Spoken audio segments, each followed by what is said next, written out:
et 9 de la série 4. Voilà.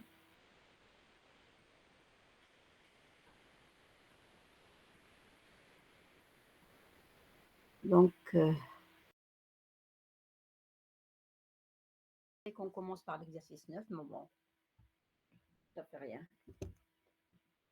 Donc, l'exercice 8.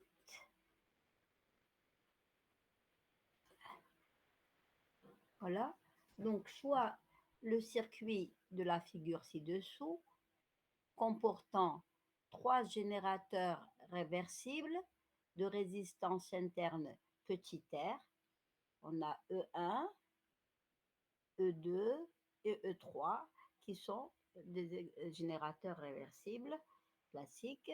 Et on a donc le résistance interne, c'est petit r et petit r.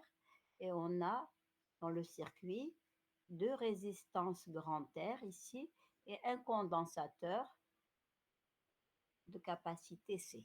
On vous donne les valeurs de chacun des éléments. Voilà. Première grande question. À l'instant t égale 0, on ferme l'interrupteur K. Et donc, dans le grand 1, on va étudier le régime permanent. Le régime permanent, ça veut dire quoi? Cela veut dire que les courants ne changent pas. Quand on est en régime permanent, les courants et les charges ne changent pas, les potentiels aussi. Donc, en régime permanent, donc le condensateur C est entièrement chargé. Première question, calculer les intensités des courants électriques débités par les générateurs en respectant le sens donné. Ça, c'est la question. Donc, voilà. Donc, le condensateur C est entièrement chargé. Voilà. Et donc, on avait fermé l'interrupteur K et on demande de calculer les intensités des courants. On en a 3. Donc, voilà. Donc, le circuit, on a fermé l'interrupteur K ici, il est fermé. Et donc, normalement, on devrait avoir donc, un courant dans chaque branche, puisqu'on a les nœuds ici A et B. Donc, on a un courant ici, un courant là et un courant là. Voilà, on vous a précisé le sens du courant.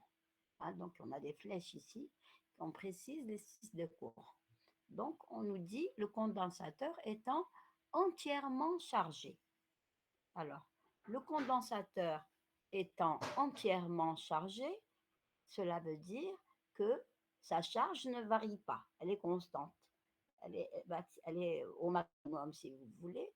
Et donc, si la charge ne varie pas, cela veut dire qu'il n'y a pas de courant dans la branche qui contient le condensateur C.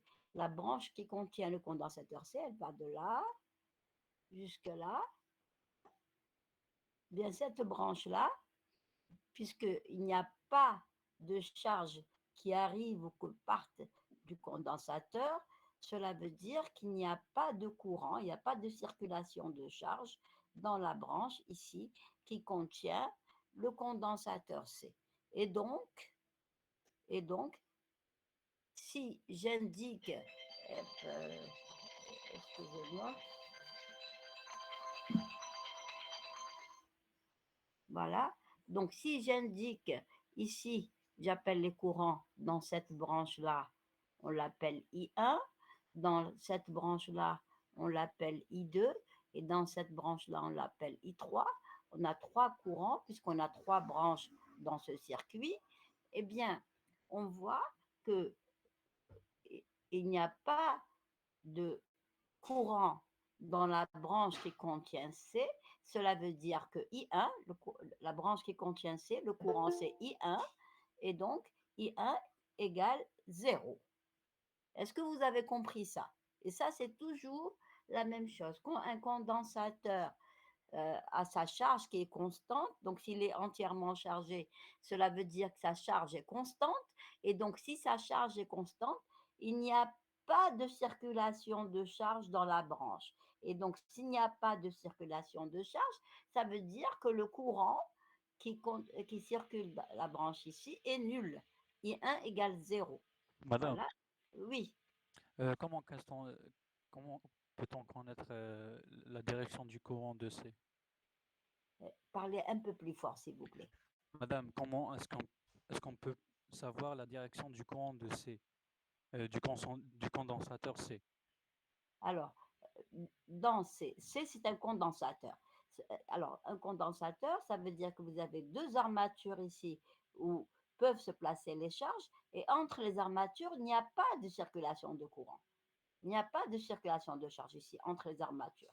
Cela veut dire que si j'ai un courant, par exemple, ici, cela veut dire qu'il y a des charges positives qui circulent comme ceci. Et dans ce cas-là, les charges positives passent de là, d'accord. Et ici, cette plaque-là va perdre des charges. Et inversement, dans cette branche-là, si cette plaque-là perd des charges, en revanche ici, parce qu'on a euh, influence totale, ça veut dire en regard, la charge va aussi diminuer.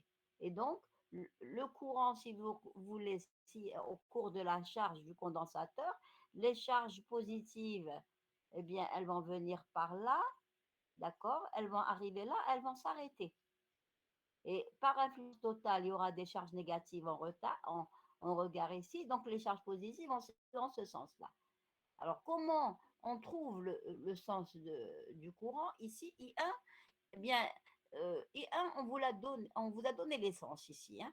On va donner les flèches ici, représentent l'essence du courant. Alors, si euh, on ne connaît pas le sens du courant, comment le trouver? Eh bien, en général, c'est dans le circuit, les charges, comment elles circulent? On a dit le sens du courant, c'est le sens de déplacement des charges positives. Les charges positives, si vous voulez, on peut faire l'analogie avec une chute d'eau. Ça veut dire que dans les charges qui circulent, c'est comme l'eau. Eh bien, l'eau, quand vous laissez l'eau, passe du potentiel le plus haut, du point le plus haut vers le point le plus bas. Elle coule donc du point le plus haut vers le point le plus bas. Eh bien, les charges positives, elles vont circuler du potentiel le plus haut vers le potentiel le plus bas. Sauf dans le générateur. Le générateur joue un rôle de pompe. Il va aspirer les charges du potentiel le plus bas, il va les faire remonter vers un potentiel plus haut. Vous voyez qu'ici, on a le pôle moins et le pôle plus. Donc, dans le générateur, si le courant circule dans ce sens-là, ça veut dire que les charges, quand elles vont traverser le générateur, eh bien, elles vont passer du potentiel le plus bas vers le potentiel le plus haut. Ça veut dire que le générateur joue un rôle de pompe qui va aspirer les charges du potentiel les plus bas, d'en bas, et il va les faire remonter plus haut. Voilà. Alors, maintenant, le problème, c'est que si dans un circuit, on a plusieurs générateurs. Si j'ai un seul générateur, il n'y a pas de problème. Donc, le sens du courant, c'est le sens euh, donné par le générateur. C'est le générateur qui va faire circuler les charges. C'est le genre de pompe qui va faire circuler du potentiel le plus bas vers le potentiel le plus haut. Donc ça, c'est à l'intérieur du générateur. Donc on a le sens du courant. Maintenant, si on a plusieurs générateurs, comment on va faire pour trouver le sens du courant? Eh bien, euh, en général, le générateur qui a la plus grande force électromotrice, c'est lui qui va imposer le sens du courant. En général, c'est comme ça. Maintenant, vous avez vu en cours comment on traite les réseaux. Donc, les réseaux, comment ils servent, à quoi ils servent, comment on applique les lois de Kirchhoff, vous les avez vues. Hein. Donc, c'est pour déterminer le sens du courant et la valeur du courant. Eh bien, on met en équation quand on a un réseau, c'est-à-dire qu'un circuit compliqué comme celui-là, eh bien, qu'est-ce qu'on fait? On va mettre en équation les inconnus, c'est-à-dire les courants, et ensuite on résout le système. Eh bien, les valeurs des courants vont dépendre des valeurs du système. Hein. Ici, les forces électromotrices, les résistances, les capacités, ainsi de suite. Eh bien, quand vous résolvez votre système, donc votre réseau, vous trouvez les courants. Si vous les trouvez positifs, cela veut dire que c'est bon, vous avez pris les bons choix. Maintenant, si vous trouvez des courants négatifs, cela veut dire que vous vous êtes fixé le mauvais choix de courant. D'accord? Alors ici, et si on a un mauvais choix de courant, eh bien peut-être qu'il faut refaire tous les calculs. Sauf si dans votre réseau, dans votre circuit, vous n'avez pas de récepteur pur. Si vous n'avez pas de récepteur pur, vous inversez le sens du courant et ensuite tout s'inverse, il n'y a pas de problème, vous ne refaites pas les calculs. Mais si dans votre réseau, vous avez un récepteur pur, c'est-à-dire quel que soit X, il travaille en récepteur, il ne fait que consommer de l'énergie, il ne fournit pas d'énergie, dans ce cas-là, vous serez obligé de refaire tous les calculs. Voilà. Et donc, le chapitre 4, si vous voulez, sur les réseaux, eh bien, c'est un chapitre qui est important parce qu'il vous permet, donc après les lois de Kirchhoff, vous arrivez à déterminer les courants et leur sens. Si vous trouvez un sens positif, c'est bon. Si vous trouvez un sens négatif, c'est que le sens que vous avez choisi est mauvais. D'accord? Et en particulier, ce qui est important quand vous avez un réseau, c'est que euh, et vous avez du matériel ici, vous avez des résistances, des générateurs, etc. Et si vous avez un courant trop fort, vous risquez d'endommager, de casser vos appareils. Donc, l'idéal, c'est avant de brancher, avant de réaliser un circuit, faire une estimation connaissant les caractéristiques des éléments que vous avez, donc faire une estimation, un calcul des courants pour que vous ne faites pas, vous branchez pas votre circuit et vous ne cassez pas vos appareils parce que si le courant est trop fort ou dans un mauvais sens, vous risquez de casser l'appareil. Donc le but de ce chapitre, c'est prévoir, si vous voulez, les courants, leur sens et leur valeur pour ne pas endommager l'appareil et voir que le montage que vous avez fait, il va fonctionner ou pas. D'accord? Voilà. Alors là, D'accord, madame. hein, OK, voilà. Alors maintenant, ce qu'il faut savoir et ce qui est important, et ça vous permet de simplifier énormément, c'est-à-dire quand on est en régime permanent, c'est-à-dire quand on vous dit qu'on est en régime permanent, ça veut dire que les courants, les intensités de courant sont constants, ils ne dépendent pas du temps. Ça, c'est une chose. Deuxième chose, si on vous dit que un condensateur est entièrement chargé, ça veut dire sa charge est constante, et eh bien dans ce cas-là, ça c'est important, c'est que il n'y a pas de courant dans la branche qui contient le condensateur. Ça veut dire que ici, on déduit directement que le courant I1 est égal à zéro. Et ça vous permet de simplifier beaucoup de choses. Parce que si vous avez I1 égale zéro, on applique euh, la loi, donc les lois de Kirchhoff. Alors, à partir du nœud au nœud, donc on a ici deux nœuds, on a le nœud A et le nœud B. Eh bien, si on regarde au niveau du nœud A, on écrit la loi au nœud, la somme des courants qui arrivent en A égale la somme des courants qui partent. Eh bien, quand je suis en A, qu'est-ce qui va arriver? Il va arriver I1 et I2. Donc, on va avoir I1 plus I2 égale le courant qui part de A, c'est I3. Donc, au nœud A, on écrit que I1 plus I2, les courants qui arrivent, égale I3. Voilà. Et donc, ça vous donne, donc du moment que I1 égale 0, il reste comme I2 bac, I2 égale I3. Donc, voilà. Et ça simplifie énormément puisque I1 égale 0. Donc, on trouve I2 égale I3. Vous voyez que on va avoir I2 égale I3. Voilà. Donc I2 égale I3. Donc on a un seul courant, c'est le courant I2 puisque I1 égale 0. Voilà. Alors maintenant, on cherche, donc I2 c'est I3, on cherche I2 et I3. Donc comment? On a une seule maille, donc on écrit la loi aux mailles, HD, la maille HD, puisque ici il n'y a pas de courant. Hein. Donc on va prendre de la maille que j'ai entourée en pointillé et on écrit donc la loi aux mailles ici. Alors vous vous rappelez, on écrit la somme des différences de potentiel aux bornes de chaque appareil. Donc, je pars de A ici et j'écris VA moins VB plus VB moins VD, VD moins BF, ainsi de suite. Je fais le tour. Alors maintenant, au début, on écrivait la somme, mais maintenant, on fait directement le tour sans écrire la somme. Hein. Donc, on va écrire quoi? Je pars de là, de A. Je vais écrire A. Au bord de la résistance ici, je vais avoir R, I2. Donc, plus, puisque je pars de ce sens-là, je vais avoir plus RI2. Ensuite, j'arrive ici, je vais avoir la différence de potentiel au bord de E3. Puisque E3 ici, c'est la borne plus, donc c'est plus E3. Ensuite, quand je pars de là à là, hein, au bord de petit r, c'est petit r I2, plus aussi, puisque le courant circule toujours du potentiel le plus haut vers le potentiel le plus bas dans une résistance. Donc, je vais avoir plus petit r2 ici. Voilà. Ensuite, dans cette résistance aussi, plus petit ri2.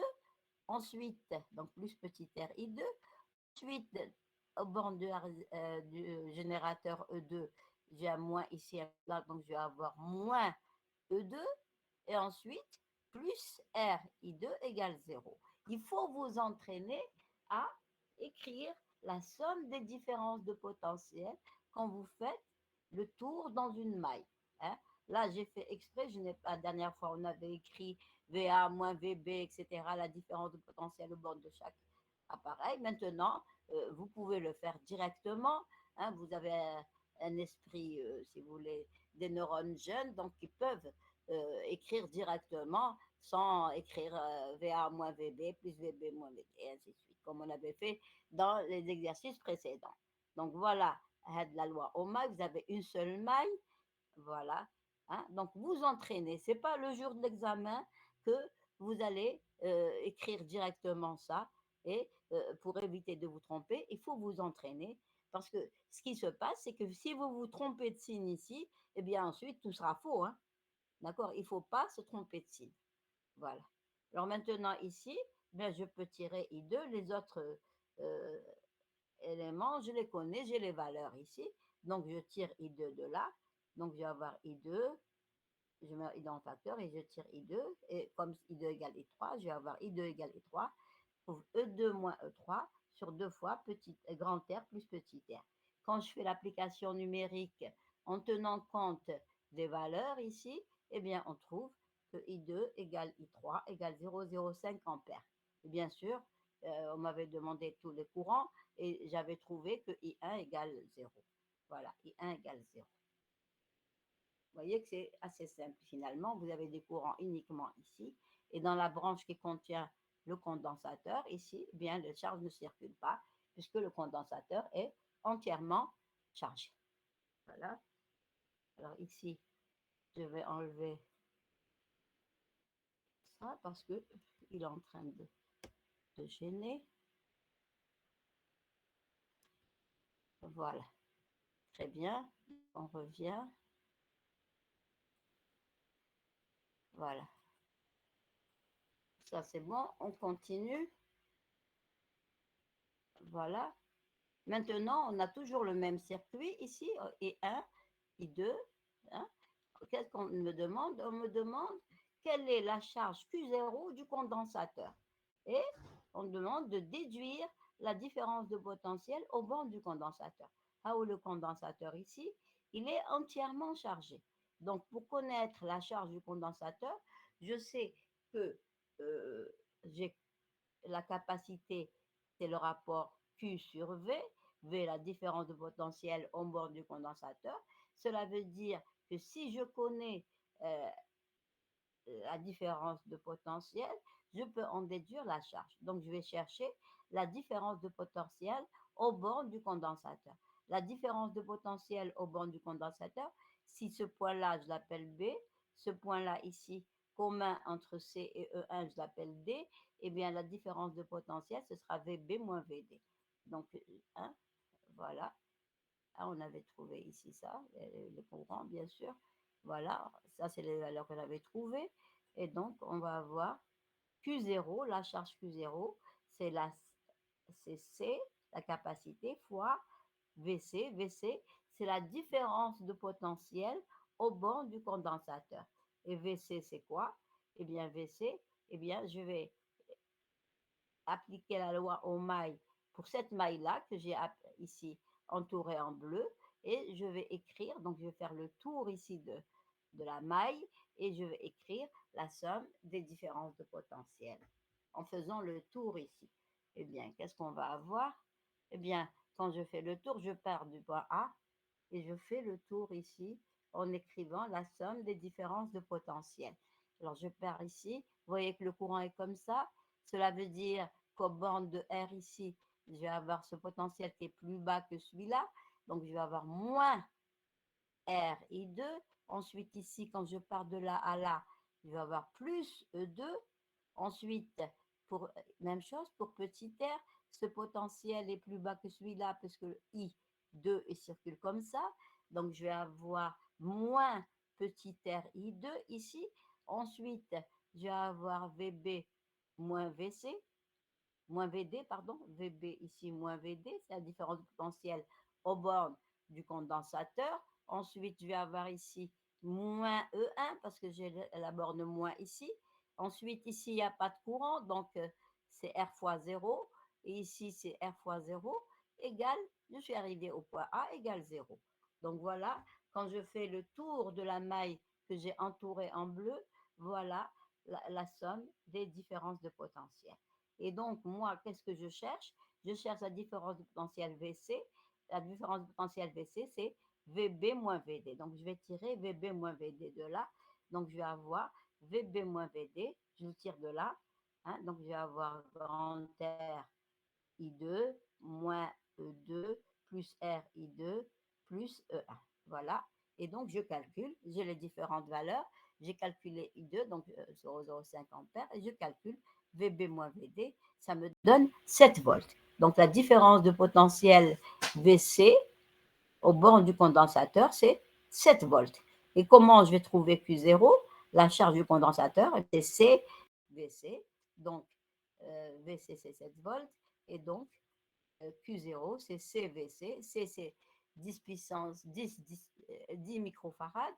Et VC, c'est 7. Et ça me donne Q0, 70 microcoulombs. Voilà la charge du condensateur et la différence de potentiel au bord du condensateur. Est-ce qu'il y a des questions? Il n'y a pas de questions? Donc, on passe à la question suivante. On me demande quelle est l'énergie emmagasinée dans le condensateur? Quelle est l'énergie emmagasinée dans le condensateur? Eh bien, l'énergie emmagasinée dans le condensateur, je mets EC, vous l'avez vu en cours. Alors, si vous connaissez la capacité et la différence de potentiel, c'est 1 demi de CV V au carré. Quand vous avez la charge, ça fait 1 demi de Q2 sur C. Et quand vous avez la charge et la différence de potentiel, c'est 1 demi de QVC. Ça dépend des valeurs que vous avez ici. Alors, par exemple, moi, j'ai C et j'ai VC, c'est 7. Donc, C, c'est 10 microfarads fois 7 au carré, 7 volts. Eh bien, ça me donne l'énergie EC, c'est 2,45, 10-4, l'énergie en joule. Ça, c'est l'énergie emmagasinée dans le condensateur. La question suivante, quels sont les générateurs qui travaillent comme des récepteurs? Eh bien là, je vais voir, j'ai fait le calcul des courants, donc je vais voir donc, quels sont les générateurs. Je reprends mon circuit et je vais voir ici. Donc, je reviens à la diapo précédente. C'est celle-là. Voilà. Ou bien, quand on a fait les calculs, on a trouvé que tous les courants étaient positifs. Et donc, ici, voilà. Donc, j'ai I1 qui circule dans ce sens, I2 dans ce sens et I3 dans ce sens. Eh bien, vous voyez que I1, quand les charges traversent I1, eh bien, vont passer du moins au plus. Eh bien, donc, ce E1 va fournir de l'énergie aux charges parce que leur potentiel augmente. Et donc, un E1 travaille en générateur. Si je regarde E2, eh bien, E2, les charges elles circulent comme ça, I2 circule comme ça. même chose, les charges, quand elles traversent E2, elles passent du potentiel le plus bas vers le plus. Donc, E2 travaille en générateur. Si je regarde E3, d'accord, I3 est dirigé dans ce sens-là.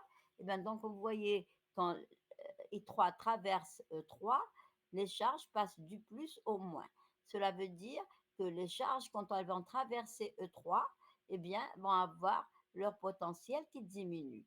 Et donc, E3 travaille en récepteur. Voilà. Et donc, on répond à la question. Ça, on l'avait fait. Voilà. Quels sont les générateurs qui fonctionnent comme récepteurs? Donc, c'est uniquement E3 qui fonctionne en récepteur. On l'a expliqué. Maintenant, la question suivante, on nous demande d'établir le bilan d'énergie du circuit. Établir le bilan d'énergie du circuit. Eh bien, qu'est-ce qu'on va dire? On va dire que l'énergie fournie par E2 est égale à l'énergie emmagasinée en E3 plus l'énergie dissipée par effet joule. Comment on l'écrit? L'énergie fournie par E2, on l'écrit E2 fois dQ, c'est-à-dire I2 dt, égale l'énergie emmagasinée ou consommée dans E3, c'est E3 I2 dt, ça c'est dQ, plus l'énergie dissipée ou perdue par effet Joule, donc sous forme de chaleur, c'est, puisqu'on a partout le même courant, ce sera la somme des résistances I2 au carré dt. Et donc ici, dans le circuit, j'ai deux fois grand R et deux fois petit r. Donc ce sera 2 fois grand R plus 2 fois petit r, I au carré dt. Alors ici, toutes les résistances sont parcourues par le même courant qu'est I2. Mais attention, si j'avais un circuit plus compliqué, un réseau, eh bien pour déterminer l'énergie totale dissipée par effet Joule, je dois tenir compte de chacun des courants qui traversent chaque résistance. Si une résistance est parcourue par un courant X, eh bien, l'énergie consommée dans cette résistance par effet Joule, ce sera R fois IX au carré T. Voilà. Donc ça, c'est pendant l'intervalle de temps d'été. Puisqu'on résume par mon nom, eh bien, si on reste suffisamment longtemps, eh bien, on voyait que ici, toutes les quantités sont constantes, eh bien, je peux mettre T, T, T. Si on me demande de l'énergie, donc le bilan pendant un temps T donné. Voilà.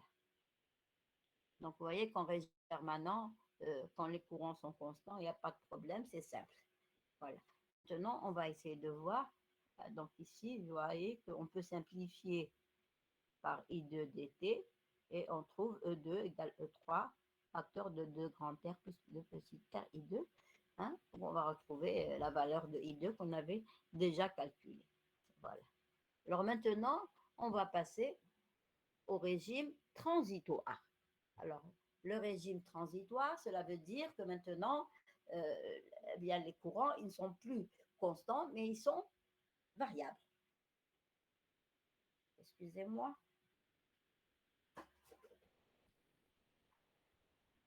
Voilà, donc maintenant, on est en régime transitoire. Cela veut dire que les courants sont variables. Alors, qu'est-ce qu'on nous dit? Étude des régimes transitoires, le condensateur étant initialement déchargé. Ça veut dire qu'il n'a pas de charge. Déchargé, ça veut dire qu'il n'y a pas de charge. Eh bien, qu'est-ce qu'on fait? On ferme alors l'interrupteur K à t égale 0. On a l'interrupteur K ici, donc il n'y a pas de charge ici, et on ferme l'interrupteur K. Première question, on demande de donner l'équation différentielle qui régit l'évolution de la charge Q de t en fonction du temps. Ça, c'est la première question. Donc, on va répondre. Voilà. Donc, on a fermé l'interrupteur K. Vous voyez qu'il est fermé ici. Et donc, voilà. Donc, on nous a donné l'essence de courant. Mais vous voyez que les courants ici, on les note avec des lettres minuscules. Pourquoi? Parce que les courants, ils vont être variables. Ils vont dépendre du temps. Plus constants, ils sont variables, ils dépendent du temps, donc on les a indiqués par des lettres, des petites lettres, des lettres minuscules. Voilà. Et maintenant, qu'est-ce qu'on va faire? Eh bien, pour avoir euh, l'équation différentielle de la charge Q, voilà, donc il faut déterminer, écrire ici, qu'est-ce qui va se passer au niveau du condensateur.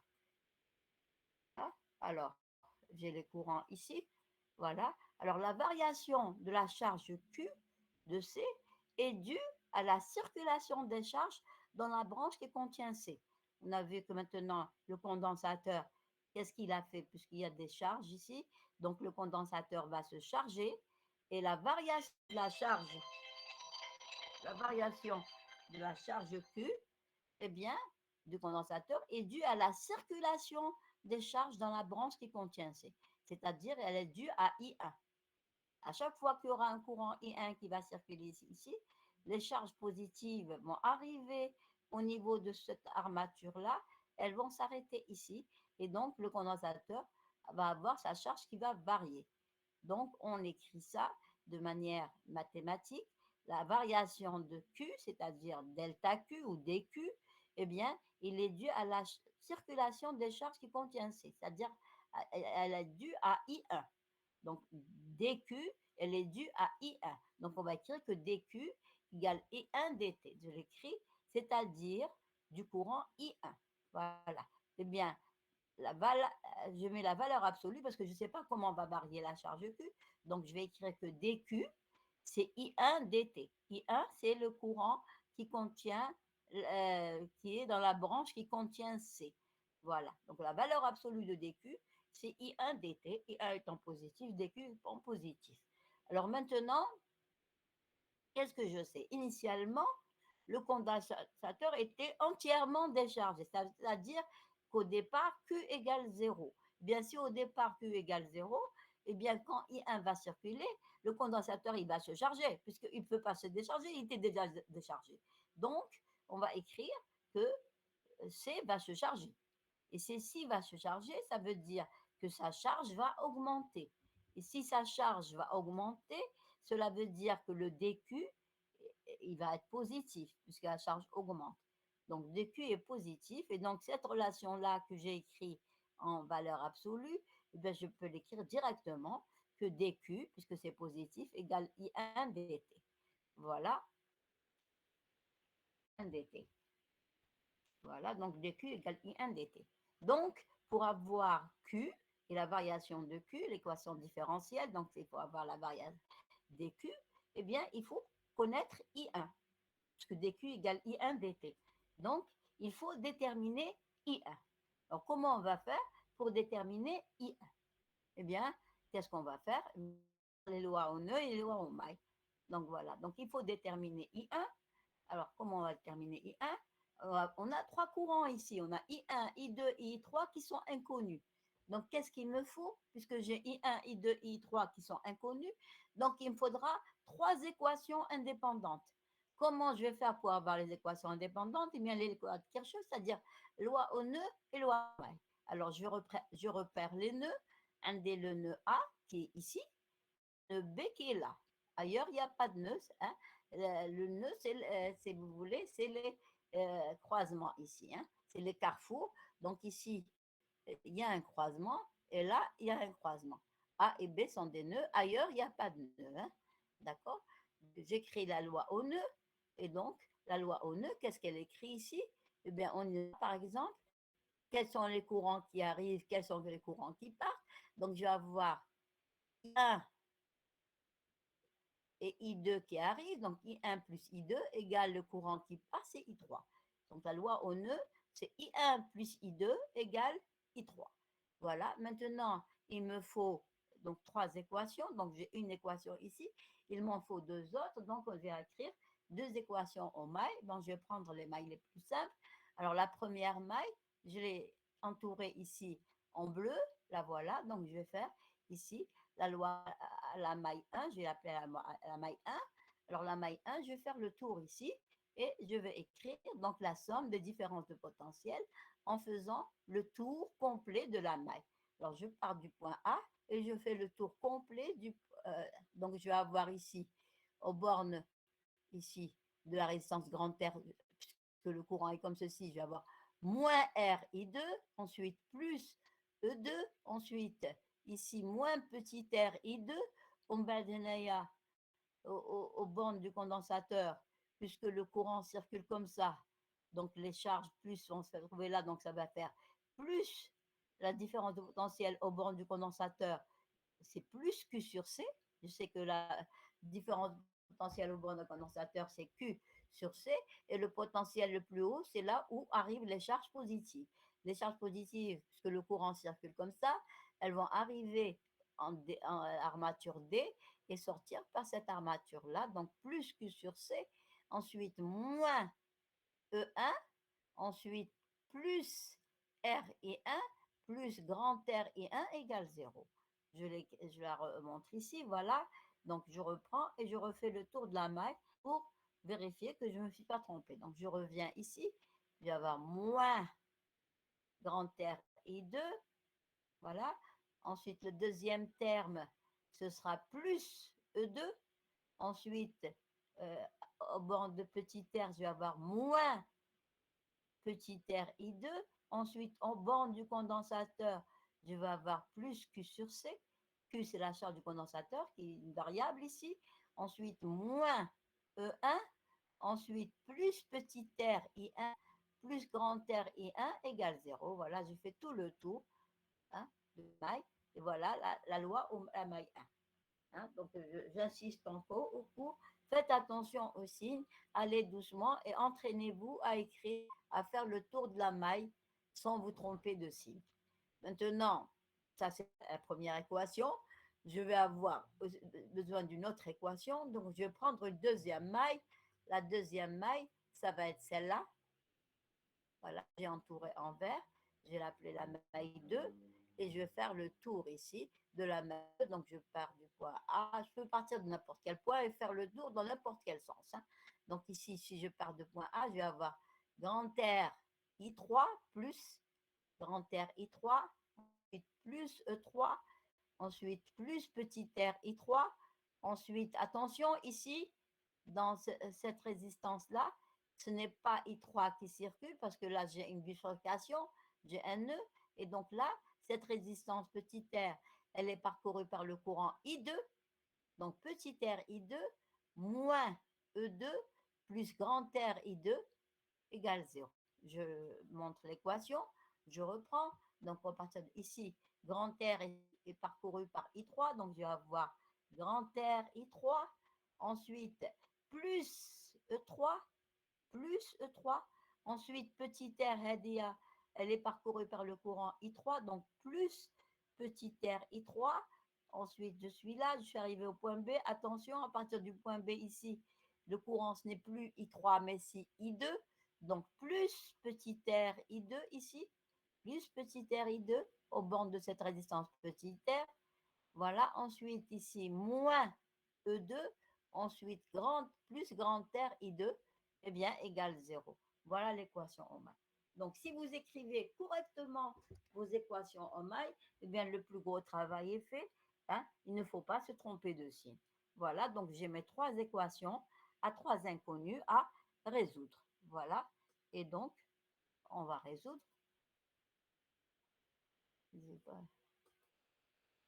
Excusez-moi, je n'ai pas lancé l'enregistrement. Je veux l'enregistrement ici. Voilà. Je vais jamais. Donc voilà. Voilà. Donc j'ai donc I1, la loi Ohn que j'avais trouvée tout à l'heure. I1, I2 égale I3. Ça, c'est la première équation. La deuxième équation que j'avais écrite comme ceci, je vais quand même l'ordonner parce que j'ai I2, I1, I1. Donc en l'ordonnant, eh bien, on va trouver grand R plus petit r I2, je mets en facteur, plus E2, plus Q sur C, moins E1, plus petit r plus grand R et 1. Voilà, ça c'est l'équation 2, à la maille 1 tout à l'heure. L'autre équation, à la maille 2, eh bien j'avais ceci, je vais leur donner aussi, je vais leur donner et je vais trouver, donc ici je vais avoir grand R plus petit r I3, plus E3, voilà, donc grand R plus petit r I3, plus E3, ensuite moins E2, plus petit r plus grand R I2. Voilà, j'ai ordonné l'équation, c'est la même. J'ai appelé 2, elle les appelé 3. Donc voilà, maintenant j'ai un système à résoudre, trois équations, vous devez pouvoir le résoudre. Alors moi, comment j'ai fait? Bon, j'ai pris l'équation 3 et l'équation 1, l'équation 3 aidée, l'équation 1, et j'ai remplacé I3 ici, je l'ai remplacé par I1 plus I2. Et donc ça me donne, donc grand R plus petit r, I3 c'est I1 plus I2 plus E3 moins E2, le reste est resté le même. Ça m'a donné l'équation. Ensuite, qu'est-ce que j'ai fait? Je peux tirer I2 de là. Et donc, je vais avoir cette équation va me donner ici, voilà, je regroupe les I2, un des I2, grand R plus petit r I2 là, ou grand R plus petit r I2 ici. Donc, je vais avoir donc grand R plus petit r I2 égale donc E2 moins E3 plus moins petit r plus grand R I1. Donc, ça me donne l'équation là. Je l'ai tiré à partir de là. Et maintenant, l'équation, grand R plus petit r I2, je vais le remplacer ici. Et donc, je remplace. Donc, dans l'équation 2, je remplace grand R plus petit r I2 ici en fonction de I1. Et je vais trouver, donc ici, je remplace grand R plus petit r I2 avec le signe moins. Alors voilà, ça c'est grand R plus petit r I2. Et le reste est resté le même, plus E2 plus Q sur C moins E1, le reste est resté le même. Donc dans l'équation 2, je remplaçais grand R plus petit r I2 par son expression ici. Et maintenant, qu'est-ce que je sais? Et maintenant, je n'ai plus que I1 qui intervient et Q comme variable. Et qu'est-ce que je sais?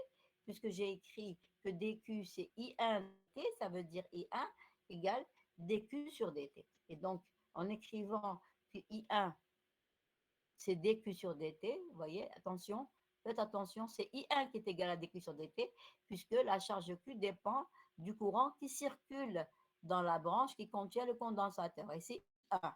Donc, j'ai I1 égale dq sur dt. Faites attention à ça. Ce n'est pas quel courant, c'est le courant qui circule dans la branche qui contient le condensateur. Voilà.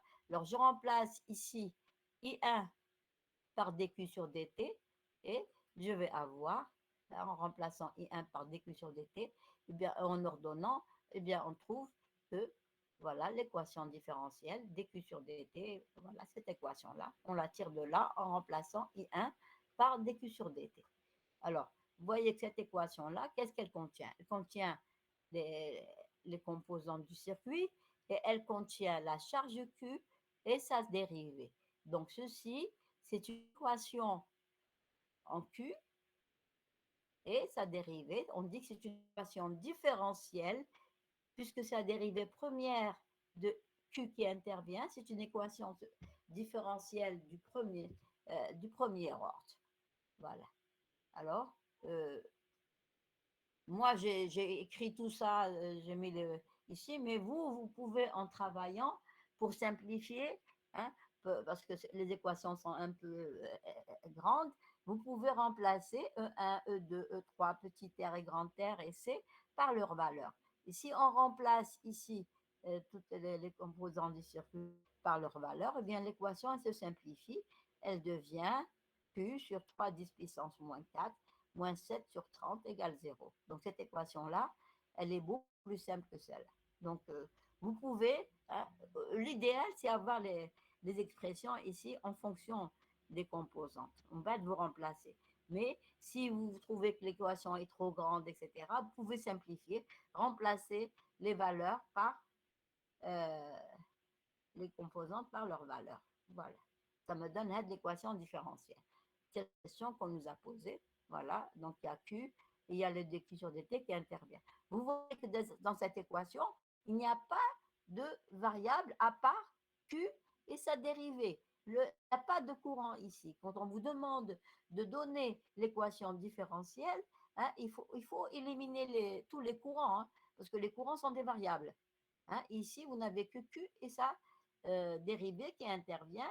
Le reste, ce sont des éléments constants. Voilà. Hein, parce que quand il y a une électrique volée, Là, ils remplacent, par exemple, dans cette équation-là, ici, ils me disent, voilà, hey, l'équation différentielle, j'ai I1 sur dq sur dt, mais ils me laissent I2.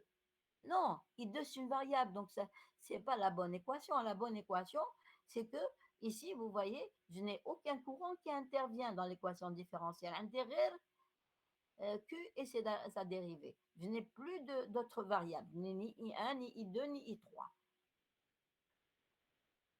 Alors, maintenant, on me demande de déterminer l'expression de Q de T. J'ai l'équation différentielle. Bon, j'ai traîné, moi, j'ai laissé, je n'ai pas remplacé par les valeurs, hein, mais vous pouvez simplifier. Donc, voilà l'équation différentielle et je vais trouver, à partir de cette équation différentielle, je trouvé Q de T. Eh bien, comment on va faire?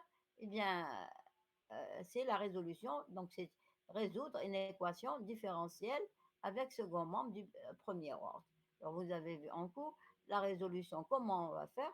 Premièrement, petit a, résoudre l'équation sans second membre. L'équation sans second membre, ça veut dire ce terme-là, je le mets égal à 0.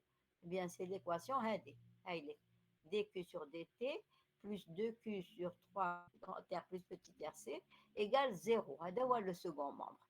Voilà. Et bien, je résous l'équation. On écrit donc dq sur dt. Donc ici, on sépare les variables.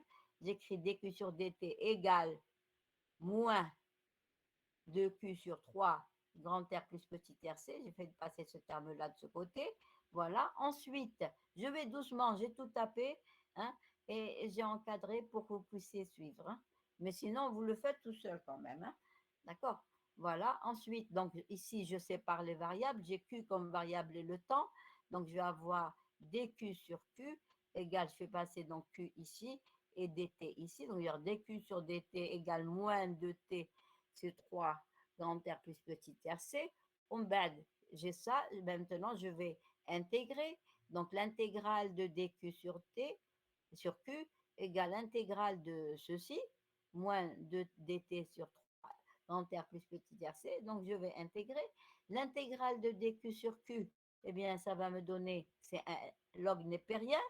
Log népérien.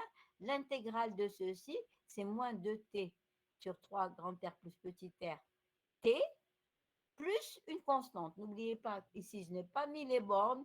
Et quand on ne met pas les bornes, on a une borne, on a une constante d'intégration. La constante d'intégration, vous l'avez vu en cours, on écrit sous la forme ln de k. Hein, c'est ça la constante d'intégration. Pour que ensuite le résultat soit, si vous voulez, élégant. Voilà, donc je vais avoir ln de q moins ln de k, c'est-à-dire ln de q sur k égale donc ceci. Voilà, ln de q moins ln de k, ça me donne ln de q sur k égale ceci. Voilà. Et maintenant, comment je vais tirer q? Eh bien, je vais prendre l'exponentielle. Je sais que l'exponentielle du log de x, c'est x. Donc, l'exponentielle de ln de q sur k, ça va être ln de q sur k. Donc, exponentielle de ln de q sur k, c'est q sur k. Et c'est aussi exponentielle de ceci. Voilà, l'exponentielle de ceci. Et donc, je vais avoir q sur k égale exponentielle de ça. Et donc, je vais avoir q égale k exponentielle moins, voilà. Ça, c'est la première chose. Donc, on a commencé par résoudre l'équation sans second membre. La deuxième étape, c'est écrire que la solution générale de l'équation avec second membre, ce qu'on cherche, hein, c'est la solution de ça, c'est pas la solution de ça. Hein. Donc, la solution générale, elle a la même forme que la solution de l'équation sans second membre, mais avec la constante qui est une variable. On l'écrit petit b, comment on résout? Donc, la solution générale est de la même forme que la solution de l'équation sans second membre, c'est-à-dire celle-là, mais avec la constante d'intégration variable. Cela veut dire que Q égale K exponentielle, voilà, avec K, la constante K qui dépend du temps. Vous voyez ici j'avais mis K constante d'intégration, et ici, la solution générale, c'est la même forme, mais seulement la constante, elle dépend du temps, c'est une variable, mais K de T. Et maintenant, qu'est-ce que je vais faire? Eh bien, je vais trouver la solution, je vais trouver K de T pour trouver la solution de l'équation générale. Eh bien, donc on va résoudre l'équation générale. L'équation générale, c'est quoi? C'est celle-là. Hein, l'équation générale, c'est Hadihia qu'on avait au départ. Voilà. Et donc, on va résoudre l'équation. Vous me suivez? C'est bon? Bon, Oui, madame. hein, c'est bon, hein? Madame, Oui. d'où on a trouvé ln de k? D'où on a trouvé ln? De k. Ln de k ici. C'est une constante. Quand vous calculez une intégrale indéfinie, je n'ai pas mis les bornes ici. Donc, quand vous calculez l'intégrale, vous avez votre fonction qui est un constante près. La constante d'intégration, on l'a appelée ln de k. Là, on l'a appelée ln de k. Parce que Naya, on a ln de q. Et donc, simplifier. Sinon, j'aurais trouvé k ici avec, si j'avais pas mis k, j'avais ln, j'aurais trouvé ici quelque chose de plus compliqué. J'aurais trouvé une exponentielle, etc. Ça aurait été plus compliqué. Mais vous voyez, n'importe quelle valeur, puisque ln de k, elle peut varier de moins l'infini à plus l'infini. Cela veut dire que n'importe quelle constante, je peux l'écrire sous la forme de ln de k. D'accord? Donc ça, ln de k, c'est la constante d'intégration. Mais ensuite, vous voyez, quand je tire Q ici, il ben les K هكذا. D'accord? C'est plus simple que d'avoir, si j'avais mis Naya par exemple une constante C, Lena, eh bien, quand je vais tirer Q, je vais avoir ici exponentielle, ça va être plus compliqué. Donc, c'est pour avoir un résultat élégant. Vous avez dû voir ça au lycée, non? Là, Si, là. madame. Hein? Si. Hein? Voilà. Donc, on l'écrit NN de K ici pour avoir un résultat élégant. Voilà, un de K simplement. Voilà.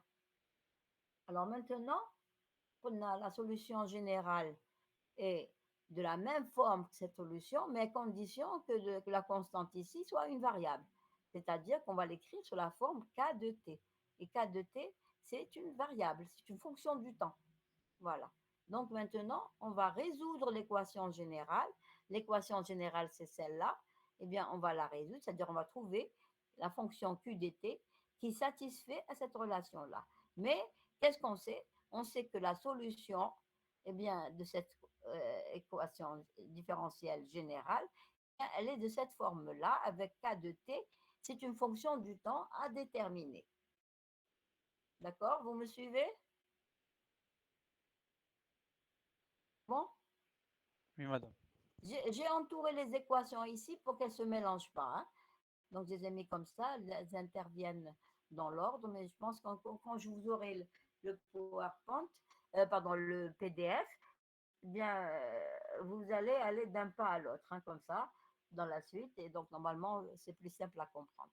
Voilà, donc, diapo suivante, déterminer l'expression de Q de T, résoudre l'équation générale, c'est celle-là, avec Q de T, donc c'est K de T exponentielle moins 2T sur 3 fois petit r plus grand RC. Voilà. Donc, pour résoudre cette équation, il faut que je détermine dq sur dt, à l'équation 1 dq sur dt, un dq de, donc je dérive dq sur dt, c'est un produit de deux fonctions. Regardez, la première fonction, c'est k de t, sa dérivée, c'est k' fois la deuxième fonction, AD, plus k de t, la dérivée de l'exponentielle, c'est moins 2 sur 3 petit r plus grand RC, exponentielle. C'est la dérivée du sur dt. Maintenant, un dq, ou un dq sur dt, que je remplace dans l'équation générale. Je remplace ici.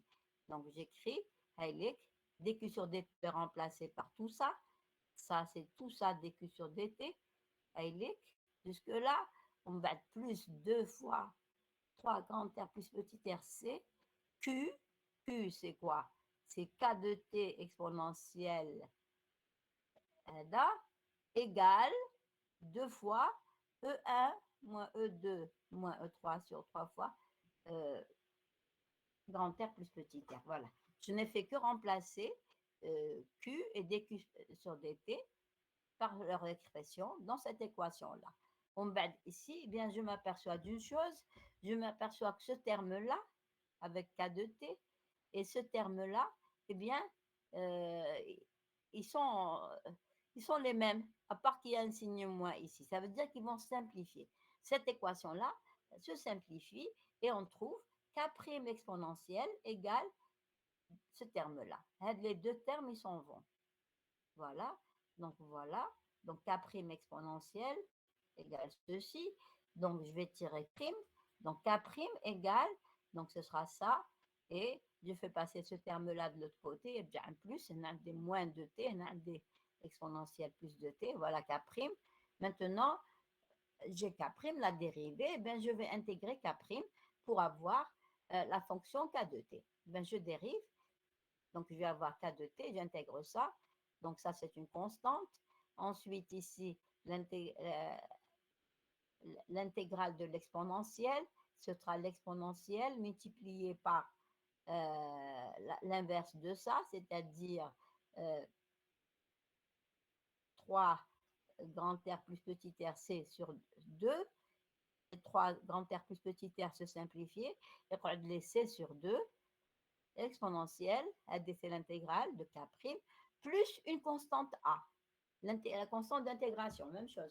Quand on intègre, il faut, quand les bornes ne sont pas définies, les bornes de l'intégrale, donc vous avez toujours une constante d'intégration A. K de t, c'est ça, donc je remplace dans Q. Voilà, Q, c'est K de t fois ça. Donc je vais avoir Q égale, donc je remplace K de t, c'est ça. Voilà, plus A. Ça, c'est K de t, tout ça, et exponentielle. Voilà. Alors maintenant, eh bien, il faut déterminer A, la constante d'intégration. Comment on va déterminer la constante d'intégration? Il suffit de connaître la valeur de Q en un instant donné. Eh bien, la valeur que je connais, c'est Q égale 0 pour T égale 0. Eh bien, on va, donc voilà, là, j'ai simplifié. J'ai mis l'exponentielle, ici, les exponentielles se simplifient. On trouve Q égale 1,5 de ceci, C sur 2, exponentielle avec un plus, avec l'exponentielle avec moins, ça simplifie, plus A exponentielle moins. Voilà la Q de T. Et maintenant, je cherche la valeur de A. Voilà. Alors, donc voilà, Q de T avec A étant une constante. Et les conditions initiales, c'est que AT égale 0, Q de 0 secondes égale 0. Alors, Q de seconde, c'est quand je fais 0 secondes ici, l'exponentielle est égale à 1 et je vais avoir 1 demi de ceci plus A égale 0. Cela veut dire que A, c'est moins ce terme-là. Voilà, moins ce terme-là. Et donc, je trouve que Q, ça va être égal à ceci. Voilà. Hein? Donc là, c'est des calculs que vous avez vus au moins une fois. Hein? D'accord? Donc, ceci, bon, c'est une équation qui est de la forme Q égale Q0 facteur de 1 moins exponentielle moins T sur taux, avec, donc, Q0, c'est ce terme-là, c'est 2 fois E1 moins E2 moins 3, C sur 2, ça c'est Q0, et taux, c'est 3 grand R plus petit r fois C sur 2. Voilà. Alors maintenant, on fait les applications numériques, eh bien, on va trouver que Q final ou la Q0, qu'est-ce qu'il fait? Eh bien, si on fait l'application numérique, on trouve 7 distance moins 5 coulombs. Et si vous vous rappelez, on avait trouvé Q0, hein, on avait trouvé, c'était 70 microcoulombs. Attendez, je vais rectifier ici, hein, parce que c'est Q, j'ai la QF, on va l'appeler Q0. Voilà. Q0.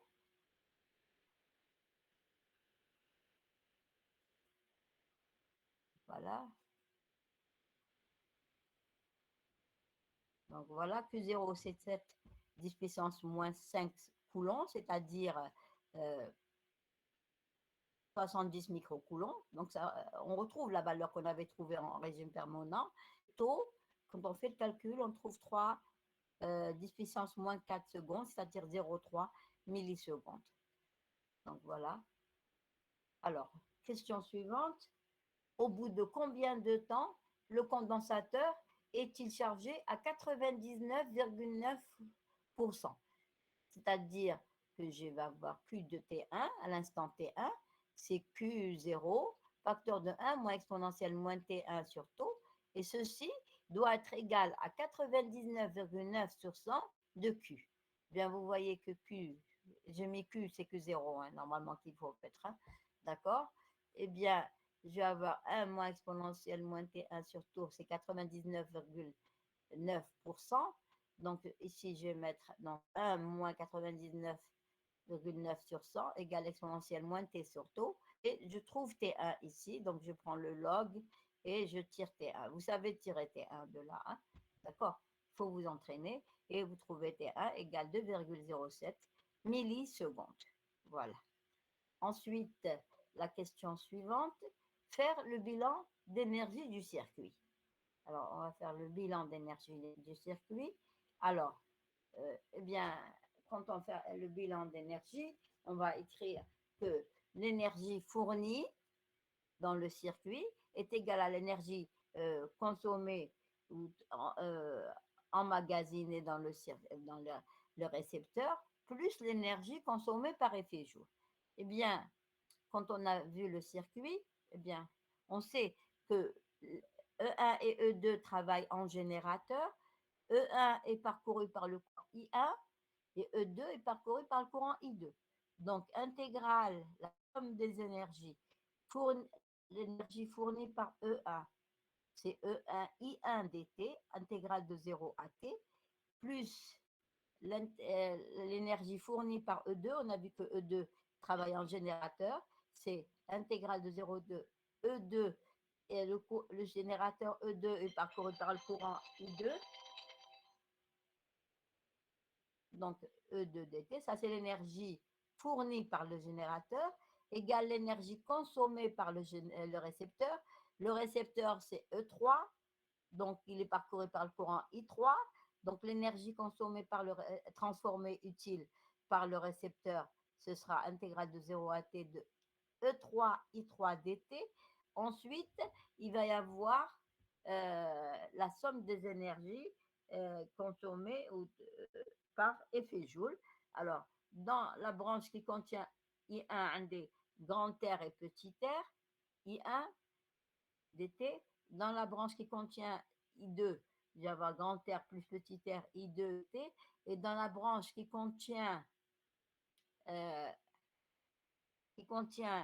I3, donc c'est grand R plus petit r, I3, plus l'énergie qui est emmagasinée dans le condensateur.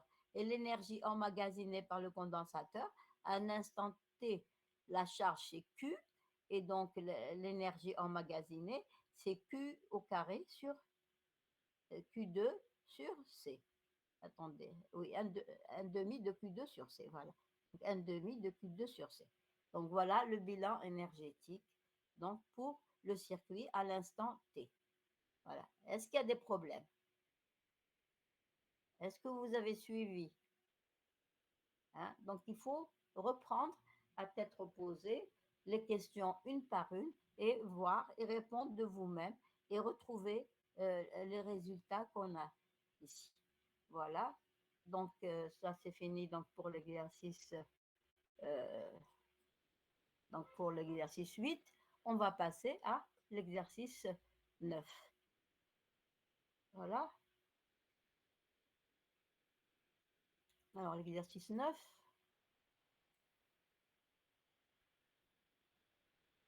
N'hésitez pas à me poser des questions. Hein. Tant que je n'ai pas de questions, je continue à parler. Hein. Tant que vous ne m'arrêtez pas. Je vous rappelle que vous pouvez m'arrêter à n'importe quel moment. Voilà. Alors l'exercice 9, on considère le circuit de la physique hydraulique formé d'un générateur de force électromotrice grand E et de deux résistances R1 et R2, R1 et R2, et C1 et C2 sont les capacités de deux condensateurs initialement non chargés. Voilà. Premièrement, l'interrupteur K étant en position 1, hein, dans l'interrupteur K, il est là, on le fait passer en position 1. Hein, donc, on passe l'interrupteur A en position 1. Donc, on a fermé l'interrupteur ici dans ce sens-là. On vous demande d'établir l'équation différentielle régissant la charge du condensateur C2. Voilà. Alors maintenant, vous voyez que quand on ferme, quand on fait passer l'interrupteur en position 1, qu'est-ce qu'il y a? C1 est en l'air. C'est-à-dire que C1 ne va pas intervenir. On aura uniquement une seule maille où il y a le générateur R1, R2 et C2. Voilà, C1 ne va pas intervenir. Eh bien, on va établir l'équation différentielle. Donc voilà, je suppose que, alors, comment connaître l'essence du courant? Eh bien, c'est le générateur qui va imposer le sens du courant. Et le courant, quand les charges traversent le condensateur, eh bien, pardon, le générateur, donc il faut que il gagne de l'énergie. Donc les charges, le générateur travaille en générateur, donc le courant circule dans ce sens-là. Il va venir par là et va revenir comme ça. Voilà. Et donc, dans la branche qui contient C1, puisque C1 est isolé, eh bien, il n'y aura pas de charges qui vont circuler. Donc voilà. Donc, je repère les différents points au niveau de chaque appareil. J'ai le point A, je l'appelais ici, le point B, le point D, le point F. Il va arriver jusque-là. Voilà. Et on écrit la somme des différences de potentiel. Donc, on va avoir VA moins VB plus VB moins VD plus VD moins VF plus VF moins VA égale 0. Là, on fait le tour complet de la maille ici. Voilà, puisque C1 n'intervient pas. Alors, VA moins VB, puisque le courant il circule dans ce sens-là, ça va être plus R1I. Ensuite, VB moins VD, ce sera plus R2I. Ensuite, VD moins VF, puisque les charges arrivent là. Alors, la différence de potentiel au bord du condensateur, c'est d'abord, c'est toujours euh, Q sur C avec le potentiel le plus haut, c'est celui qui est charge positive. Donc ici, les charges arrivent comme ceci. Donc les charges positives vont se placer là. Donc VD moins VF, c'est plus Q sur C2. Ensuite, ici, VF moins VA, c'est moins E égale 0. Donc voilà, donc on l'écrit. Donc je reprends. Donc je vais avoir ici R1I plus R2I, c'est le même courant qui circule. Ensuite ici, plus Q sur C2, VD moins VR, c'est plus Q sur C2, parce que vous voyez que les charges positives vont se placer ici, puisque le courant, c'est la circulation de charges positives. Les charges positives vont s'arriver là, elles vont s'arrêter ici. Et C2 va se charger, et donc VD moins VF, c'est Q sur C2. Ensuite, moins E, VF moins VA, c'est moins E égale 0. Voilà. Et maintenant, qu'est-ce que je sais? Je sais que la variation de la charge Q, elle est due au courant I. Cela veut dire que, donc ici, je regroupe R1 plus RI plus Q sur C2 moins E égale 0. Ça, c'est l'équation de la masse. Maintenant, je sais que I, hein, la variation de la charge Q, c'est elle est due à I. Donc dQ égale I dt et donc I égale dQ sur dt. Voilà, I égale dQ sur dt puisque ici, le condensateur va se charger. Donc je remplace I par dQ sur dt et on va avoir R1 plus R2 dQ sur dt plus Q sur C2 moins E égale 0. Donc voilà l'équation différentielle. Donc résistant à la charge Q, vous avez Q et la dérivée de Q. Il n'y a pas ici de courant qui intervient. Toutes les autres quantités sont des constantes. هذه l'équation différentielle. La première question, هذه. Voilà. Maintenant, est-ce qu'il y a des problèmes? Excusez-moi. Donc, voilà, s'il n'y a pas de problème, on continue. Ensuite, donc, la question Madame, suivante. Oui, non. je n'ai pas très bien compris comment on définit l'essence du courant. Le sens du courant. Là,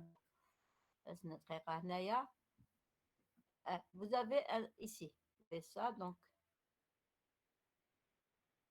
Moi, je قلنا le sens du courant hein, il est imposé par le générateur. D'accord? C'est le générateur, c'est lui qui va faire circuler les charges, il va jouer un rôle de pompe, il va prendre les charges du potentiel le plus bas et les renvoyer vers un potentiel plus haut. Ici, dans le circuit, on a un seul générateur, c'est E. Donc c'est lui qui va imposer le sens du courant. Et c'est lui qui va jouer le rôle de pompe. Il va prendre les charges potentielles le plus bas, donc du moins vers le plus. Et donc le sens du courant, c'est ce sens-là. Voilà, donc on est Madame, ici. je voulais dire le sens des tensions, des autres tensions. Comme par exemple, Le sens des tensions, oui, les différences de potentiel aux bornes de chaque élément, c'est oui, ça. oui, Vous n'avez pas bien pris. Alors, si vous avez compris les charges, elles circulent toujours du potentiel le plus haut vers le plus bas, sauf dans le générateur. D'accord? Donc, Naya, quand vous regardez vos éléments, Naya, on a pris A, B, C, D. Voilà, A, B, C, D, C, ma cache, D, F. Voilà. Alors, comment je vais écrire la différence de potentiel VA moins VB au bord de la résistance R1? Eh bien, je sais que quand les charges vont circuler dans R1, leur potentiel va diminuer parce que R1, c'est une résistance et elle va consommer, la résistance va consommer de l'énergie. Il y a uniquement dans le générateur où les charges, elles vont récupérer de l'énergie, elles vont recevoir de l'énergie. Sinon, partout ailleurs, eh bien, les charges vont perdre de l'énergie.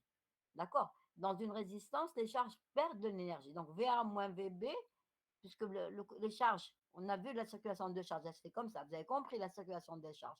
Eh bien, quand vous passez de A à B, les charges passent circulent comme ceci, ça veut dire du potentiel le plus haut vers le potentiel le plus bas.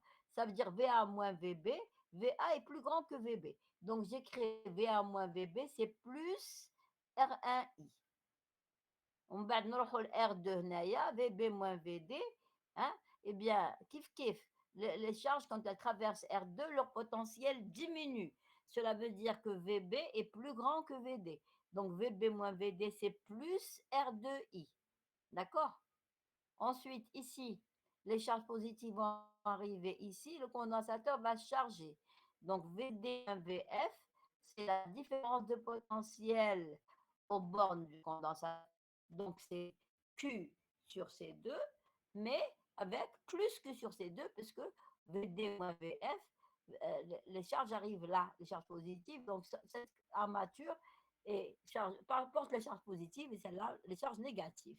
Voilà. Et donc, quand on a écrit tout ça, eh bien, on reprend. VA moins VB, c'est plus R1I. VB moins VD, c'est plus R2I. Alors, VD moins VF, eh bien, l'armate positive, c'est celle-là. C'est D. Donc, VD moins VS, c'est plus que sur 2. Voilà. On va donner VF et VA. Le potentiel le plus bas, c'est VF. Donc, c'est ici, VF moins VA, c'est moins E.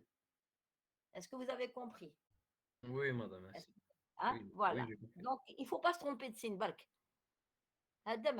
Quand vous écrivez la différence de potentiel, méfiez-vous, vous faites attention au sens du courant et comment les charges, elles perdent de l'énergie. Le potentiel diminue. VA est plus grand que VB. VB est plus grand que VD. VD est plus grand que VF. Voilà. Ça, il faut faire attention.